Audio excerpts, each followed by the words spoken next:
దేవునికి మహిమ కలుగునుగాక. మన ప్రభువును మన రక్షకుడైన యేసుక్రీస్తు గణనామంలో ఎంఆర్స్ టీవీ ప్రేక్షకులందరికీ మా హృదయపూర్వకమైన వందనాలు. అందరూ బాగున్నారా? ప్రియులారా, మీరు మీ పిల్లలు మీ కుటుంబాలు క్షేమంగా ఉండాలని, ఆరోగ్యంగా ఉండాలని, ఆనందంగా ఉండాలని అనుదినం దేవునికి ప్రార్థన చేస్తున్నాం.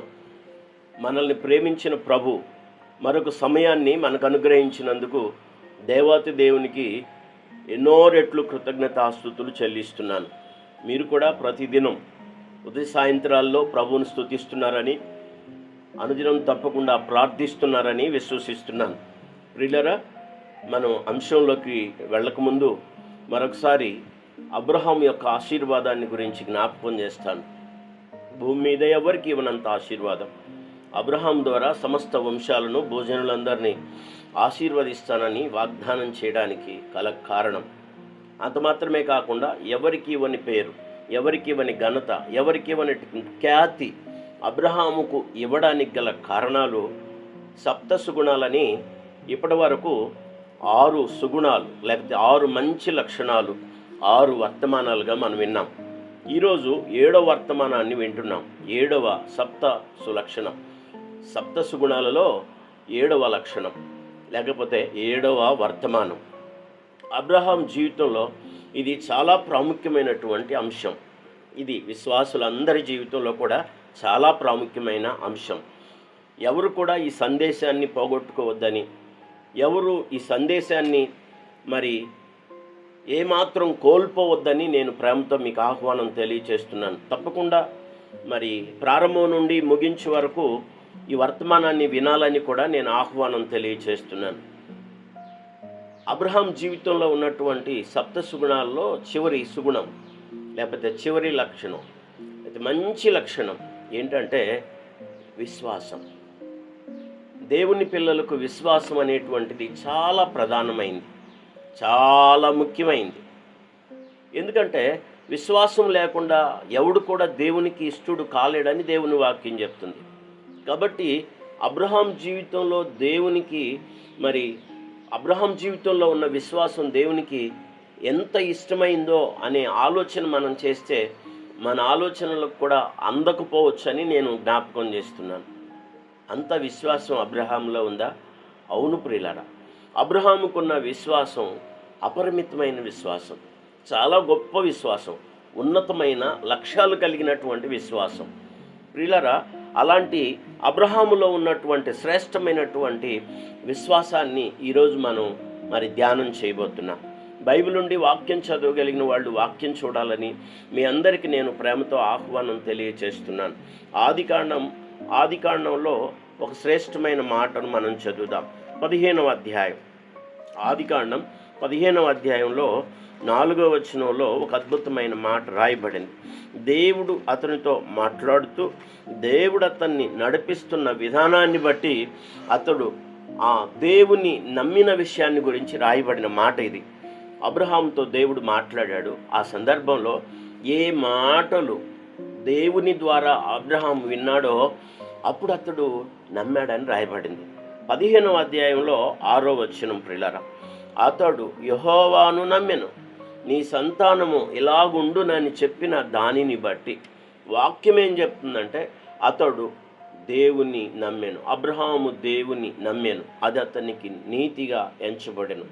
ఇక్కడ మాత్రమే కాకుండా పత్రిక భాగాల్లో కూడా ఈ విషయాన్ని వ్యక్తీకరించడం జరిగింది. పౌలు గారు జ్ఞాపకం చేయడం జరిగింది.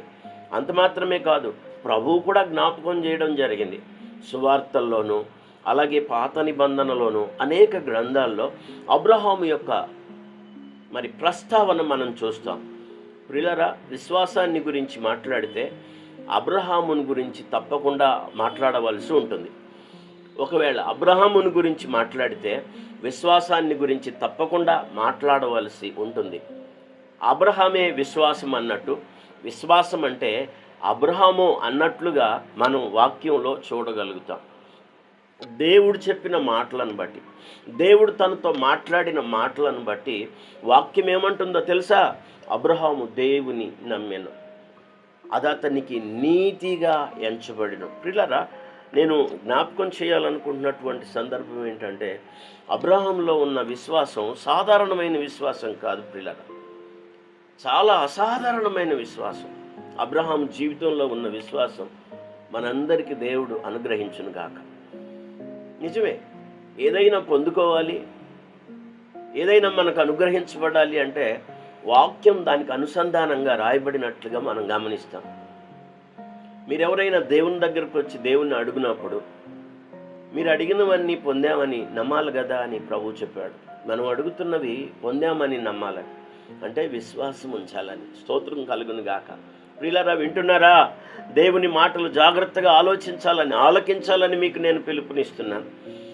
అబ్రహాంతో దేవుడు మాట్లాడిన ఆ మాటలన్నీ విన్న తర్వాత దేవుడు వాటిని నాకు ఇచ్చాడని, నా కొరకు చేస్తాడని అబ్రహాం విశ్వసించాడు. అది అతనికి నీతిగా ఎంచబడింది. అతనిలో మరి దేవునికి అది చాలా ఇష్టంగా అనిపించింది. నేను మీ అందరికీ ప్రియులారా జ్ఞాపకం చేస్తున్నాను అబ్రహాముని గురించి మరొక మాట.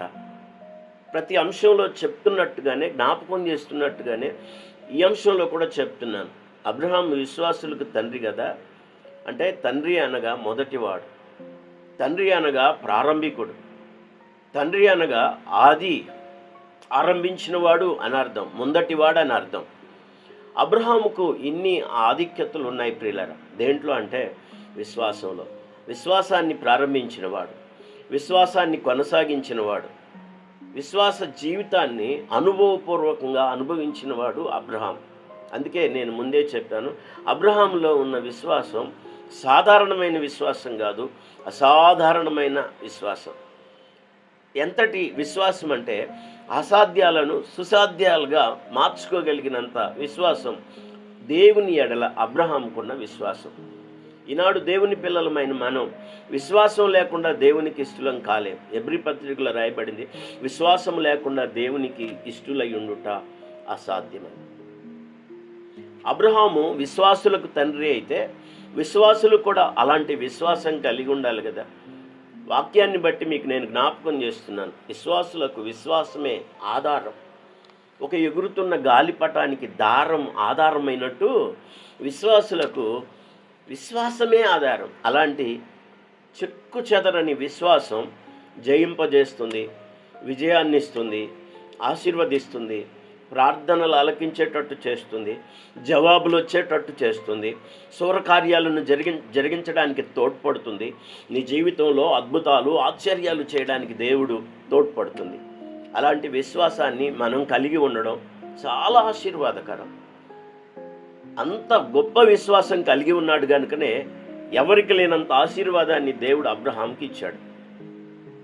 అంత విశ్వాసం కలిగి ఉన్నాడు కనుకనే అబ్రహామును నా స్నేహితుడు అన్నాడు. ఈ లోకంలో ఎవరికి భూమి మీద పెట్టని పేరు అబ్రహాముకు పెట్టాడు. నా స్నేహితుడు అనే గొప్ప ఆధిక్యతని ఇచ్చాడు. మనుషులు దేవునికి స్నేహితులు కాగలరా? కొన్ని సందర్భాల్లో కొంత గొప్పవాళ్ళు మరి సాధారణమైన మనుషులు స్నేహితులని చెప్పుకోవడానికి ఇష్టపడని పరిస్థితులు మనం లోకంలో చూస్తాం. కొన్ని సందర్భాల్లో అధికారులైన వాళ్ళు మరి సామాన్యంగా ఉన్నటువంటి వారు స్నేహితులైనా కూడా స్నేహితులని చెప్పుకోవడానికి ఇష్టపడని పరిస్థితులు ఈ ప్రపంచంలో చూస్తాం. కానీ ఒక సాధారణమైనటువంటి వ్యక్తిని గురించి దేవుడు అంటున్నాడు, అబ్రహాం నా స్నేహితుడు. ఎంత విశ్వాసపాత్రుడైతే అబ్రహాముని గురించి దేవుడు ఈ మాట చెప్పాడు. ఆలోచించారా? బైబిల్ నుండి వాక్యం చూడగలిగిన వాళ్ళు మీరు దేవుని మాటలు గమనించాలి. అబ్రహామును దేవుడు విశ్వాసులకు తండ్రిగా ఎంచాడు. దేని కొరకు? ఎందును బట్టి అంటే అతని విశ్వాసాన్ని బట్టే ఎంచాడు. బైబిల్ నుండి వాక్యం చదవగలిగిన వాళ్ళు రోమీయులకు రాసిన పత్రిక వాక్యాన్ని చూడటానికి చదవడానికి నేను మీకు ఆహ్వానాన్ని తెలియచేస్తున్నాను. రోమీయులకు రాసిన పత్రిక 4వ అధ్యాయం.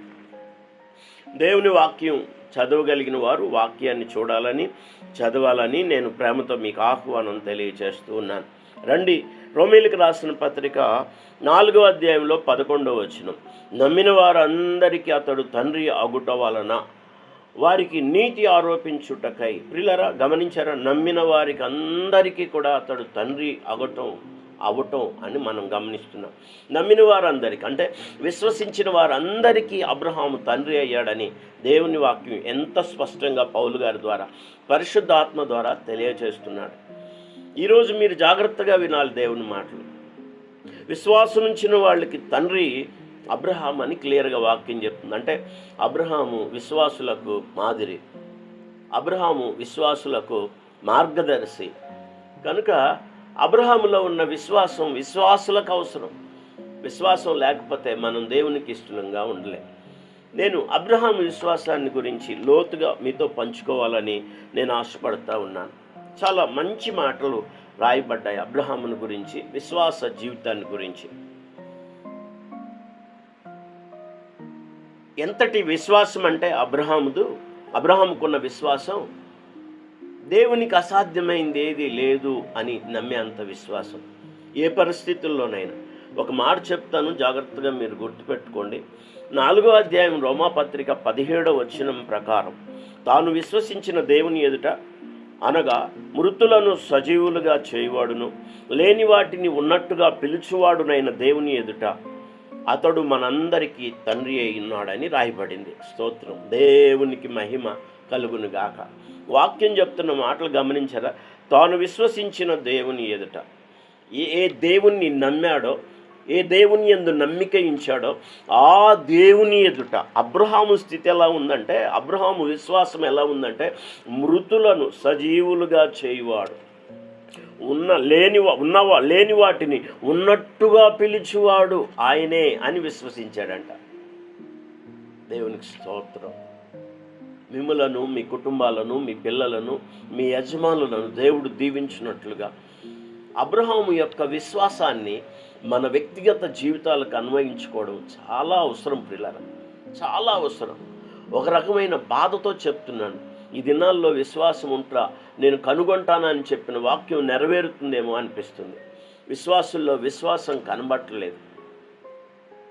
పెరుగుదోట కూరలో పెరుగు లేనట్టుగా, నేతి బీరకాయలో నెయ్యి లేనట్టుగా ఈనాడు విశ్వాసుల్లో విశ్వాసం అనేటువంటిది కనబట్టలేదు పిల్లలు.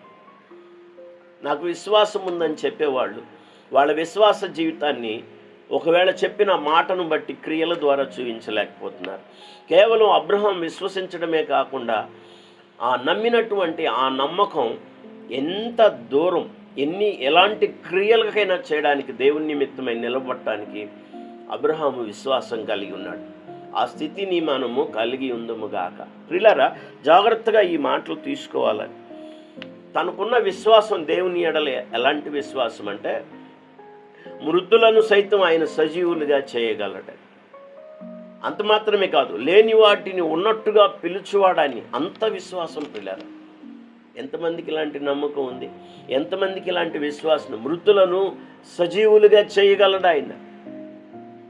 అసలు అక్కడ లేవు కానీ ఉన్నట్టుగా పిలుస్తాడు ఆయన అని అబ్రహాము నమ్ముతున్నాడు. అందుకే నేను ఈ విధంగా దీని అర్థం చెప్పడానికి ఈ విధంగా నేను రాసుకున్నాను. మీకు తెలియజెప్పడానికి కూడా ఈ మాటలు నేను ఇష్టపడుతున్నాను. అబ్రహాముకున్న విశ్వాసం ఈ వాక్యాన్ని బట్టి, రోమాపత్రిక 4:17 వాక్యాన్ని బట్టి దీని అర్థం నాకు ఇలా అనిపించింది. దేవుడు ఏదైనా, ఎప్పుడైనా, ఎక్కడైనా, ఎవరి జీవితాల్లోనైనా ఏమైనా చేయగలడు. దేవునికి స్తోత్రం కలుగునుగాక. వింటున్నారా? ఆలోచిస్తున్నారు? దేవుడు ఏదైనా చేయగలడు, ఎక్కడైనా చేయగలడు, ఎప్పుడైనా చేయగలడు, ఎప్పుడైనా చేయగలడు. దేవునికి ఆ సామర్థ్యం ఉంది అని అబ్రహాము నమ్మాడు. దేవుడు ఆ కార్యాలు చేయగలడు, ఎప్పుడైనా చేయగలడు, ఎక్కడైనా చేయగలడు, ఎవరి జీవితంలోనైనా చేయగలడు. ఆయన మృతులను సజీవులుగా చేయగలడు, లేని వాటిని ఉన్నట్టుగా పిలవగలడు అని అబ్రహాం నమ్మేవాడు.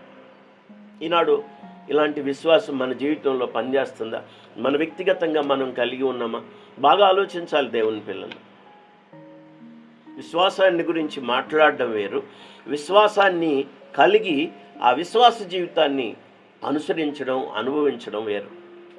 అబ్రహాముకు మాత్రమే సాధ్యమైంది, మనకు కూడా సాధ్యమవుతుంది. విశ్వాసం ద్వారా అన్నీ సాధ్యమవుతాయి ప్రియులారా. విశ్వసించేవాడు విశ్వాస మూలంగానే జీవిస్తాడు. విశ్వాసానికి అసాధ్యమైందంటూ ఏది లేదు. అంతటి గొప్ప విశ్వాసం అబ్రహాం కలిగి ఉన్నాడు. మనం గమనిస్తూ వచ్చాం ఇప్పటి వరకు. అబ్రహాము విశ్వాసం ఎలాంటిదో కొన్ని మాటలు మీరు జాగ్రత్తగా వినాలని మీకు నేను ఆహ్వానం తెలియజేస్తున్నాను. రోమాపత్రిక 4వ అధ్యాయం 18వ వచనం ప్రకారం, రోమాపత్రిక 4వ అధ్యాయం 18వ వచనం ప్రకారం ఒక మాట మీరు చదవడానికి నేను మీకు ఆహ్వానం తెలియజేస్తున్నాను. దేవుడు చెప్పాడు, నిన్ను అనేక జనములకు తండ్రిగా నేను నియమించానని రాయబడింది కదా. దాన్ని స్వతంత్రించుకోవడానికి అబ్రహాం ఎలా నిలబడ్డాడు? నీ సంతానము ఇలాగుండునని చెప్పిన దానిని బట్టి తాను అనేక జనములకు తండ్రి అగునట్లు. నిరీక్షణకు ఆధారము లేనప్పుడు అతడు నిరీక్షణ కలిగి నమ్మాను. ప్రియులారా, తన జీవితంలో దేవుడు చేసినటువంటి వాగ్దానం నెరవేర్చబడటానికి నిరీక్షణ కూడా లేదని రాయబడింది. ఎందుకంటే అబ్రహామును 75వ సంవత్సరంలో దేవుడు పిలిస్తే ఆ పిలుపునందుకొని ప్రయాణం చేస్తున్నటువంటి అబ్రహాం జీవితంలో ఆ వాగ్దానం పొందడానికి 25 సంవత్సరాలు, అంటే దాదాపుగా తన వ్యక్తిగత బ్రతుకు జీవితంలో 100 సంవత్సరం వచ్చేదాకా నెరవేర్చబడలేదు. కానీ అబ్రహాము విశ్వాసాన్ని విడలేదు. అప్పటికి అబ్రహాం యొక్క వయస్సు, దేవుని వాగ్దానం నెరవేర్చబడుతున్న సందర్భంలో అబ్రహాం యొక్క వయసు 100 సంవత్సరాలు, శారా యొక్క వయసు 90 సంవత్సరాలు. వాళ్ళు వయసు రీత్యా శరీరంలో వారి గర్భం కూడా ఉడిగిపోయినట్లుగా మనం వాక్యాన్ని, లేఖనాలను చూస్తాం. అంటే అసాధ్యం, ఇంపాసిబుల్, ఇక ఏది కూడా జరగదు అనేటువంటి పరిస్థితులు అక్కడ చాలా స్పష్టంగా కనబడుతున్నాయి.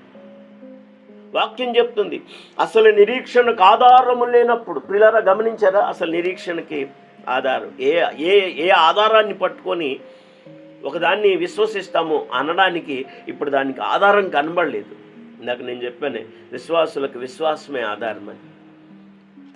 తన విశ్వాసానికి ఆధారం నిరీక్షణ, అంటే ఎదురు చూపు.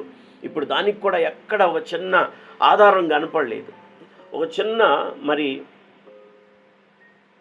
క్లూ లేకపోతే చిన్న ఎవిడెన్స్ దొరకలేదు తనకి. కానీ నమ్మాడట దేవుణ్ణి. ఏమండి, మన నిరీక్షణకు ఆధారం లేకుండా దేవుణ్ణి వెంబడించగలమా? దేవుణ్ణి అనుసరించగలమా? వాక్యాన్ని అనుసరించగలమా? కానీ అబ్రహాం జీవితంలో ఇది దేవుడు చేయగలడని నిరీక్షణకు ఆధారం లేకపోయినా కూడా అక్కడ విశ్వాసంతో దేవుణ్ణి వెంబడించాడు. వాక్యాన్ని జాగ్రత్తగా మీరు చూడాలని నేను మీ అందరికీ ప్రేమతో ఆహ్వానం తెలియచేస్తున్నాను. 4వ అధ్యాయం రోమపత్రిక 4:18 వచనం, నీ సంతానం ఎలాగునుండనని తాను చెప్పిన దానిని బట్టి తాను అనేక జనములకు తండ్రి అగునట్లు. నిరీక్షణకు ఆధారం లేనప్పుడు అతడు నిరీక్షణ కలిగి నమ్మెను. నిరీక్షణకు ఆధారం లేదంట. నిరీక్షణ అంటే ఎదురు చూచుట, కనిపెట్టుట. అలాంటి దానికి కూడా ఆధారం లేని పరిస్థితుల్లో కూడా అబ్రహాము నిరీక్షణ కలిగి నమ్మాడు. మనకుందా ఈ నిరీక్షణ?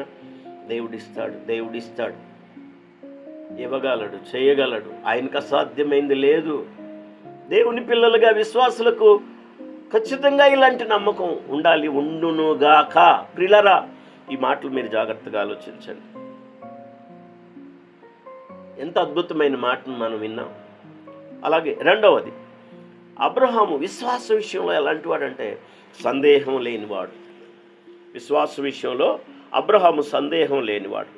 వాక్యాన్ని చూడండి, 19వ వచనం, మరియు అతడు విశ్వాసమందు బలహీనుడు కాక రమారమి 100 ఏండ్ల వయస్సు గలవాడై ఉండినప్పటికీ తన శరీరము మృతతుల్యమైనట్టును శారా గర్భమును మృతతుల్యమైనట్టు ఆలోచించెను గాని అవిశ్వాసం వలన దేవుని వాగ్దానమును గురించి సందేహింపక. తన విశ్వాసంలో సందేహం లేనివాడు అబ్రహాం. తన విశ్వాసంలో బలహీనుడు కానివాడు అబ్రహాం. తన విశ్వాస జీవితం ఎక్కడ బలహీనపడలేదు. చాలామంది ఎన్నో రకాలుగా మాట్లాడుంటారు, ఎన్నో పరిస్థితులు తనకున్నాయి, అన్నీ ఉన్నా కూడా సంతానం లేదనే విషయంలో ఎన్నో అవమానాలను ఎదుర్కొని ఉంటాడు. చాలా చాలా ఇబ్బంది ఫీల్ అయినట్టు కూడా మనం బైబిల్లో చదువుతాం. అబ్రహాం జీవితంలో అన్నీ, నాకేమిచ్చినా ఏమి, నాకు సంతానం లేకుండా చేసావు కదా, నాకు సంతానం ఇయ్యలేదు కదా, ఒక రకమైన బాధను వ్యక్తం చేస్తాడు అబ్రహాం.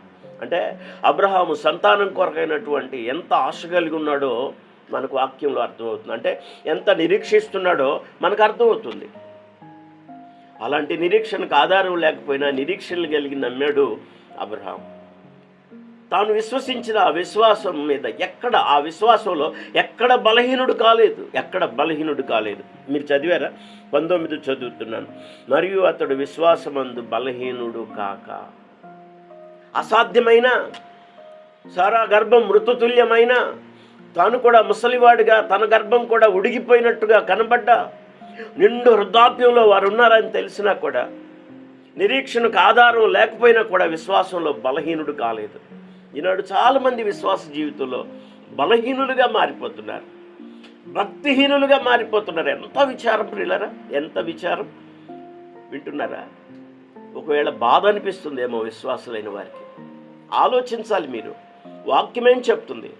అబ్రహాం జీవితంలో మనం ఏం నేర్చుకోగలం?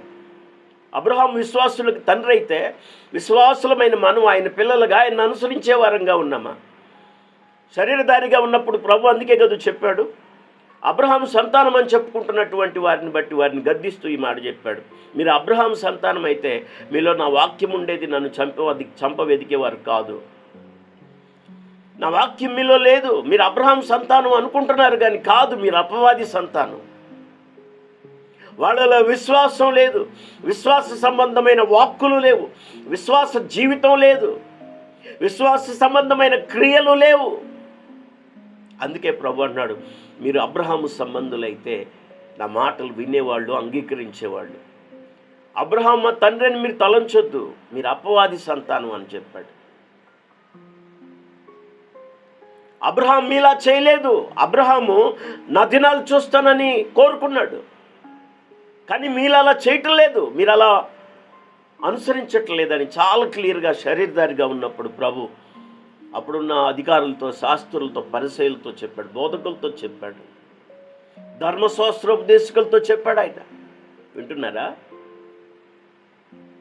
అతడు బలహీనుడు కాలేదు విశ్వాస విషయంలో. అంత మాత్రమే కాదు, అతడు సందేహపడలేదు. మీరు ఈ రోమపత్రిక 4వ అధ్యాయం 18వ వచనం, 19వ వచనం, 20 వచనాల వరకు మీరు గమనిస్తే అసాధారణమైన విశ్వాసం అబ్రహాం జీవితంలో చూస్తాం. 17లో ఏం చదివాము? అతడు ఆ మృతులను సైతం దేవుడు సజీవులుగా చేస్తాడన్న విశ్వాసం కలిగి ఉన్నాడు. లేని వాటిని ఉన్నట్టుగా పిలవగలడు ఆయన. అలాంటి విశ్వాసం కలిగి ఉన్నాడు అబ్రహాం. ఆశ్చర్యం కదూ దేవుని బిడ్డలారా? ఎంత ఆశ్చర్యం ప్రియులారా, ఎంత ఆశ్చర్యం! ఈ మాటలు మీరు గమనించాలి. అంత మాత్రమే కాదు, వయసు ఉడుగుతున్న కొలది తన ఆశలు నిరాశలుగా మారుతున్న సందర్భంలో ఆలోచించాడంట, ఏం జరుగుతుంది? ఇంత పెద్దవాళ్ళం అయ్యాం కదా, వయసు ఉడిగిపోతూ ఉంది, గర్భాలు కూడా ఉడిగిపోతూ ఉన్నాయి, ఈ పరిస్థితుల్లో ఏమవుతుంది అని కొంచెం ఆలోచించాడంట. కానీ వాక్యంలో ఏమి రాయబడిందంటే, వాక్యం చదవండి, రోమీయులకు రాసిన పత్రిక 4వ అధ్యాయంలో దయచేసి 19వ వచనం. మరియు అతడు విశ్వాసమందు బలహీనుడు కాక రమారమి 100 ఏండ్ల వయస్సు గలవాడై ఉండి అప్పటికి తన శరీరమును మృతతుల్యమైనట్టును శారా గర్భమును మృతతుల్యమైనట్టును ఆలోచించను గాని అవిశ్వాసము వలన దేవుని వాగ్దానమును గూర్చి సందేహింపక దేవుని మహిమపరిచి ఆ వాగ్దానం చేసిన దానిని నెరవేర్చుటకు సమర్థుడని రూఢిగా విశ్వసించి విశ్వాసం వలన బలము పొందెను. దేవునికి మహిమ కలుగునుగాక. స్తోత్రం. హల్లెలూయా. ప్రియులారా, గమనించారా ప్రియులారా? వాక్యాన్ని గమనించారా? వృద్ధాప్యం ఒక పక్క ముంచుకొస్తా ఉంది. సారా గర్భం మృతతుల్యం, అంటే ఉడిగిపోయింది సారా గర్భం. ఇప్పుడు గర్భం తెరవబడి ఇప్పుడు సంతానం కలగడం ఇంపాసిబుల్ అనే సందర్భం అక్కడ మనం చూస్తున్నాం. అందుకే నిరీక్షణకు ఆధారం కూడా లేదని రాయబడింది. కానీ ఆ పరిస్థితుల్లో అబ్రహాం నమ్మాడు, తన నమ్మకాన్ని కాపాడుకున్నాడు, తన విశ్వాసాన్ని కాపాడుకున్నాడు. దేవుడు చేసిన దాన్ని నెరవేర్చడానికంట సమర్థుడు అని రూఢిగా నమ్మాడంట. ఎప్పుడు? అవకాశాలు ఉన్నప్పుడు కాదు, అవకాశం ఏమీ లేనప్పుడు, నిరీక్షణకు అసలు ఆధారమే లేనప్పుడు, ఏ చిన్న ఆధారం, ఏ చిన్న క్లూ కూడా లేనప్పుడు అతడు నిరీక్షణ కలిగి నమ్మాడు. బలహీనుడు కాలేదు. అతడు ఆ విశ్వాస విషయంలో సందేహపడలేదు. దేవుడు మాట ఇచ్చాడా, దేవుడు చెప్పాడా, దేవుడు చెప్పిన దాన్ని తప్పకుండా చేస్తాడని విశ్వసించి రూఢిగా నమ్మాడు. ఆ విశ్వాసం వల్లనే, విశ్వాసం ఉంచి బలం పొందినట్టుగా రాయబడింది. దేవునికి మహిమ, ఘనత, ప్రభావములు కలుగునుగాక. విశ్వాసం ఉందా? ఒకవేళ ఉంటే ఏ విశ్వాసాన్ని కలిగి ఉన్నాం? కొందరిలో మనం వాక్యంలో చదువుతాం కదా, అల్ప విశ్వాసం ఉన్నట్టుగా చూస్తాం. కొంతమంది జీవితాల్లో విశ్వాసం లేనట్టుగా చూస్తాం. కానీ అబ్రహాములో ఉన్న విశ్వాసం అధిక విశ్వాసం. అబ్రహాములో ఉన్న విశ్వాసం అసాధారణమైన విశ్వాసం. ఇలాంటి గొప్ప విశ్వాసాన్ని మనం కలిగి ఉందుముగాక. ప్రియులరా, ఆ విశ్వాసమే లేకపోతే మనుషులు దేవునికి ఇష్టలుగా ఉండలేరు. నీ జీవితంలో ఏదైనా చేయాలన్నా, ఏదైనా ఇవ్వాలన్నా, నీ కొరకు దేవుడు తన ప్రణాళికను నెరవేర్చాలన్నా ఆయన యందు నీకున్న విశ్వాసం స్థిరంగా ఉండాలి, బలంగా ఉండాలి, బలహీనంగా ఉండకూడదు. నీ నమ్మిక తప్పిపోకూడదు. కానీ మనం అబ్రహాం జీవితంలో ఇవన్నీ చూస్తున్నాం. ఎక్కడ బలహీనుడు కాలేదు, ఎక్కడ సందేహపడలేదు. దేవుడు వాగ్దానం చేశాడా, దాన్ని నెరవేర్చుటకు సమర్థుడు, ఇవ్వగలడు, ఇస్తాడు, ఏ పరిస్థితుల్లోనైనా ఇస్తాడు అని నమ్మి విశ్వసించాడు. ఆ విశ్వాసం వల్లనే బలం పొందుకున్నాడు. 4వ అధ్యాయం రోమపత్రిక 21వ వచనంలో ఈ మాటలు రాయబడ్డాయి. ఏ సందర్భాలు అంటే నేను ఒక 3 విషయాలు చెప్పడానికి నేను ఇష్టపడతా ఉన్నాను. బైబిల్ నుండి వాక్యం చదవగలిగిన వాళ్ళు వాక్యం చూడండి. సంతానం విషయంలో 12:2, ఆదికాండం 12:2లో దేవుడు పిలిచినప్పుడు సంతానం విషయంలో 21, 22 అధ్యాయాల్లోకి వచ్చేసరికి దేవుడు ఆ వాగ్దానాన్ని నెరవేర్చాడు. అబ్రహాం విశ్వాసం అక్కడ పరిపూర్ణమైంది. దేవునికి మహిమ కలుగునుగాక. రెండవది, ఇస్సాకును ఇచ్చిన తర్వాత బలి అర్పించమన్నప్పుడు 100 ఏండ్లప్పుడు ఇస్సాకును పొందుకున్నటువంటి అబ్రహాం చాలా సంతోషంగా ఉన్నాడు. ఆ ఇస్సాకు అనే పేరుకు అర్థం నవ్వు. సారా దేవుడు నాకు నవ్వు కలుగజేశాడని చాలా సంతోషిస్తున్నారు, ప్రేమిస్తున్నారు ఇస్సాకును. ఆ సందర్భంలో దేవుడు వచ్చి అన్నాడు పరిశోధించడానికి, అబ్రహాం నీ ఒక్క కుమారుడు, నువ్వు ప్రేమిస్తున్న కుమారుడు తీసుకొచ్చి మోరియా పర్వతంపై నాకు బలి అర్పించు. అక్కడ విశ్వాసాన్ని పరీక్షించాడు. కానీ వాక్యం ఏం చెప్తుందో తెలుసా ప్రియులారా? అక్కడ కూడా విశ్వాసంలో జయాన్ని పొందుకున్నాడు. అసాధారణమైన విశ్వాసం. ఏదైనా ఇవ్వగలరు. సమర్పణ జీవితంలో వర్తమానంలో నేను ఈ విషయం చెప్పాను. ధనకనక వస్తువాహనాలు, ఆస్తి ఐశ్వర్యాలు ఇవ్వగలరు, కానీ కుమారుణ్ణి బలిగా ఇవ్వగలరా? కానీ అబ్రహాం సిద్ధపడ్డాడు. ఎందుకంటే మృతులను సైతం ఆయన లేపి ఇవ్వగలడని అబ్రహాం విశ్వాసం. వాక్యం చాలా క్లియర్గా రాయబడింది. హెబ్రీ 11వ అధ్యాయం 17వ వచనంలో ఈ మాట రాయబడింది. మృతులను సైతం ఆయన తిరిగి బూడిదల నుంచి ఇవ్వగలడు.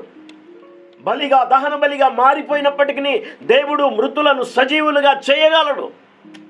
అలా చేయగలడు అని విశ్వసించాడు. తన విశ్వాసాన్ని రుజువు చేసుకున్నాడు.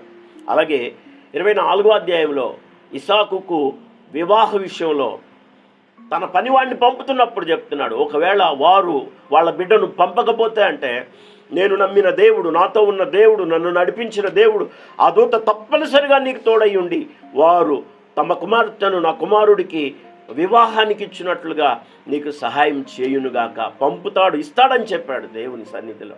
దేవునికి మహిమ కలుగునుగాక. ఎలియాజరుతో మాట్లాడుతున్నాడు, నువ్వెళ్ళు, దేవుడు నిశ్చయంగా వారికి ఆ మనసు కలుగు చేస్తాడు, ఇస్తాడు, పంపిస్తారు వాళ్ళు, దేవుడు నీకు తోడై ఉంటాడని చెప్పాడు. బైబిల్ ఉందా? వాక్యం చదవగలిగిన వారు వాక్యం చూడాలని, చదవాలని మీకు నేను ఆహ్వానం తెలియచేస్తున్నాను. ఆదికాండం 24వ అధ్యాయం 7వ వచనం, నా తండ్రి ఇంట నుండి, నేను పుట్టిన దేశము నుండి నన్ను తెచ్చి నాతో మాట్లాడి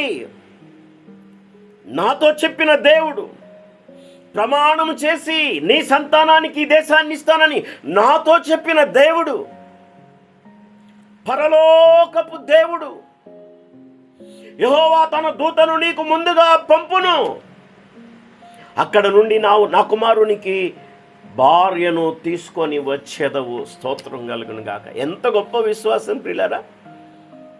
అసలు వాళ్ళు ఎక్కడున్నారో ఎలా ఉన్నారో తెలియదు. ఈ పనివాడికి అస్సలు తెలియదు. తన పెద్ద దాసుని పిలిచి తన తొడ కింద చేతిని పెట్టి ప్రమాణం చేయించుకున్నాడు. నువ్వు వెళ్ళిరా, నువ్వు వెళితే ఈ ప్రమాణం నుంచి విడుదలవుతావు, వెళ్ళకపోతే జాగ్రత్త, ఈ ప్రమాణం నీ మీద నిలిచి ఉంటుంది. ఇక్కడ ఉన్నటువంటి లోకల్లో పిల్లలను నా కుమారుడికి ఇచ్చి వివాహం చేయొద్దు. నా బంధువులు ఎవరున్నారో వాళ్ళ దగ్గరికి వెళ్ళాలి. నువ్వు అక్కడి నుంచి నా కుమారుడికి భార్యను తీసుకురావాలని చెప్పినప్పుడు తన పెద్ద దాసుడైన ఎలియాజరు మాట్లాడుతున్నాడు. వాళ్ళు పంపిస్తారా? ఒకవేళ పంపమంటే ఏం చేయాలి?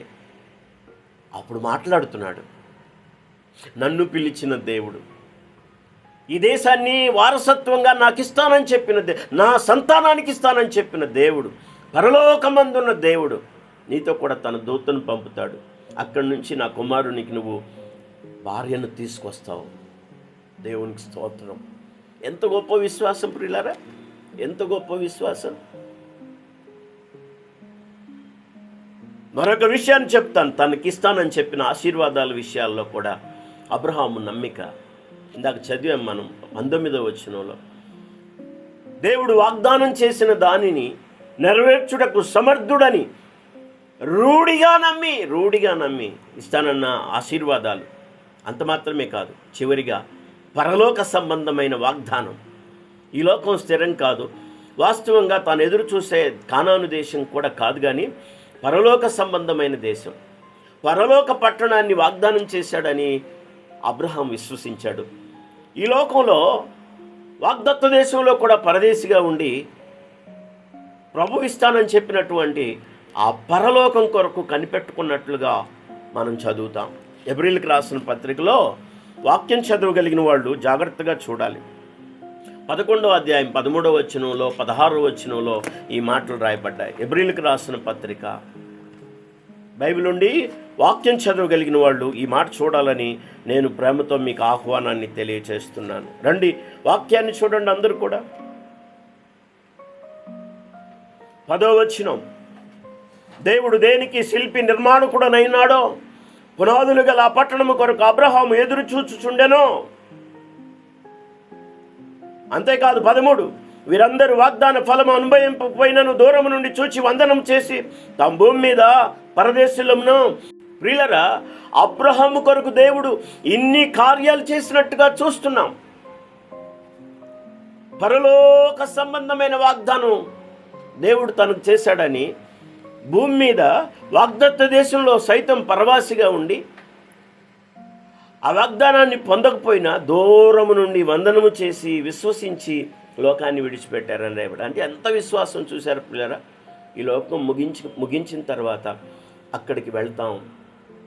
అదే పరలోక పట్టణం, అదే నిత్య నివాసం, దేవుని చేత కట్టబడిన నిత్య నివాసం, పరలోకం అక్కడుంది. అక్కడికి నేను వెళ్ళాలి అని అబ్రహాము యొక్క తపన, అబ్రహాంతో పాటు సమాన వారసులైన ఇస్సాకు యాకోబుల యొక్క కోరిక. 16వ వచనం చదువుతున్నాను చూడండి. వాగ్దానాల కొరకు ఎదురు చూపులు, పరలోక సంబంధమైన వాగ్దానం కొరకు ఆశ కలిగిన వారుగా ఉన్నారు. అయితే వారు మరి శ్రేష్టమైన దేశమును కోరుచున్నారు, అనగా పరలోక సంబంధమైన దేశమును వారు కోరుచున్నారు. అందుచేత వారి దేవుడిని అనిపించుకొనుటకు దేవుడు వారిని గూర్చి సిగ్గుపడడు. ఎలయనగా ఆయన వారి కొరకు ఒక పట్టణము సిద్ధపరిచి ఉన్నాడు. దేవునికి మహిమ కలుగును గాక. విశ్వసించాడు కదూ, వారి దేవుణ్ణి నేనని చెప్పుకోవడానికి సిగ్గుపడ్డంట ఆయన. అందుకే బైబిల్లో ఎక్కడైనా మీరు చదవండి, నేను అబ్రహాం దేవుడను, ఇస్సాకు దేవుడను, యాకోబు దేవుడను అని మాట్లాడుతూ వచ్చాడు ఆయన. వారి దేవుడిని అనిపించుకోవడానికి ఆయన ఏమాత్రం సిగ్గుపడ్డట. అంటే వారికి ఉన్న అచంచలమైన విశ్వాసం, అబ్రహాముకున్న అచంచలమైన విశ్వాసం. ఒకవేళ ఇన్ని పరిస్థితులు మనకు ఎదురైతే మనం విశ్వాసాన్ని కలిగి ఉంటామా, కాపాడుకుంటామా, నిలబడతామా? ఆలోచించండి ప్రియులారా. అబ్రహాం అంతగా ఆశీర్వదించబడటానికి, అబ్రహాం దేవునికి స్నేహితుడు కావడానికి కారణం, అబ్రహాంకి అంత ఆధిపత్యాన్ని, అధికారాన్ని దేవుడు ఇవ్వడానికి కారణం ఏంటంటే అబ్రహాంలో ఉన్న ఉన్నతమైన విశ్వాసం, అసాధారణమైన విశ్వాసం. ఆ విశ్వాసమే లేకపోతే దేవునికి ఎలా ఇష్టడుగా ఉండగలవు? ప్రభు తన మెండైన కృప మనందరికీ అనుగ్రహించునుగాక. విశ్వాసమునకు కర్త దాన్ని కొనసాగించు వాడునైనా యేసువైపు చూడమని చెప్పాడు ఫిబ్రి పత్రికలో. విశ్వాసానికి కర్త ఆయనే, దాన్ని కొనసాగింపజేసేవాడు కూడా ఆయనే. అబ్రహాం అలా చూసిన జీవితాన్ని మనం నేర్చుకుంటున్నాం. అబ్రహాం వలె మనం కూడా ఒక ఉన్నతమైన లక్ష్యంతో విశ్వాస జీవితాన్ని కొనసాగించినట్లు ప్రభు మనందరికీ కృప దయచేయునుగాక. ప్రార్థన చేసుకుందాం. కృపాసత్య సంపూర్ణుడు అయిన మా ప్రియ పరమ తండ్రి, వందనాలు, స్తోత్రాలు. విశ్వాసమున కర్త దాన్ని కొనసాగించువాడిని నేను యేసువైపు చూస్తూ మా పరుగు పందాన్ని, మా విశ్వాస యాత్రను ముగించడానికి సహాయం చేయండి, కొనసాగించడానికి సహాయం చేయండి. విన్న మాటల్లో ఏది తప్పిపోకుండా దాన్ని అవలంబించడానికి, అనుసరించడానికి కృప దయచేయండి. అబ్రహాము విశ్వాసం మా అందరిలో నురంతలుగా పనిచేయడానికి ఫలభరితంగా మార్చమని వేడుకుంటున్నాం. వాక్యాన్ని ప్రభా హృదయాల్లో భద్రపరచుకోవడానికి పరిశుద్ధాత్మ సహాయం చేయండి. అందరిలో వాక్యం పనిచేయడానికి సహాయం చేయండి. మంచి ప్రతిఫలం దయచేయండి. విశ్వాస హృదయంతో నింపండి. అల్ప విశ్వాసం, అవిశ్వాసం ఎవరిలో పనిచేయకుండా దూరపరచండి. విశ్వాస జీవితానికి ఆటంకమైన అల్ప విశ్వాసం, అవిశ్వాసం ఎవరి దరి చారకుండునుగాక. విశ్వాసులను మీ సన్నిధి రెక్కల చాటును దాచి మహిమ రాకడ కొరకు, మహిమ రాజ్యం కొరకు సిద్ధపరచమని నజరేయుడైన యేసు ప్రశస్త నామములో ప్రార్థించి పొంది ఉన్నాం పరమ తండ్రి. ఆమేన్. అందరికీ వందనాలు. May God bless you. Praise the lord.